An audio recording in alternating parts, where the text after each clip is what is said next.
আসসালামু আলাইকুম রহমতুল্লাহি ওয়া বারাকাতুহু। আজকে আমরা শুনবো রূহ কাকে বলে এই সম্পর্কিত হাদিস।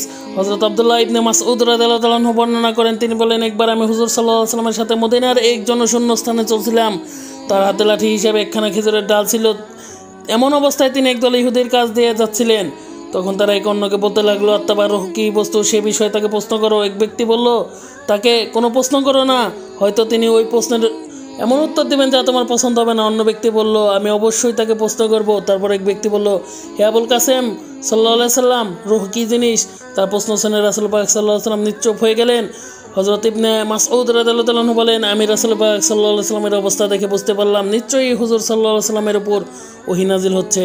তাই আমি দাঁড়িয়ে গেলাম। তারপর যখন রাসূল পাক সাল্লাল্লাহু আলাইহি সাল্লামের উপর হতে ওই অবস্থা কেটে গেল এবং ওহী নাজিল হওয়া শেষ হলো, তখন রাসূল পাক সাল্লাল্লাহু আলাইহি সাল্লাম এই আয়াত তেলাওয়াত করলেন, অর্থাৎ তারা আপনাকে রূহ সম্পর্কে প্রশ্ন করে, আপনি বলে দিন, রূহ আল্লাহ পাকের একটি নির্দেশ মাত্র। এ বিষয়ে তাদেরকে সামান্য জ্ঞানই দান করা হয়েছে।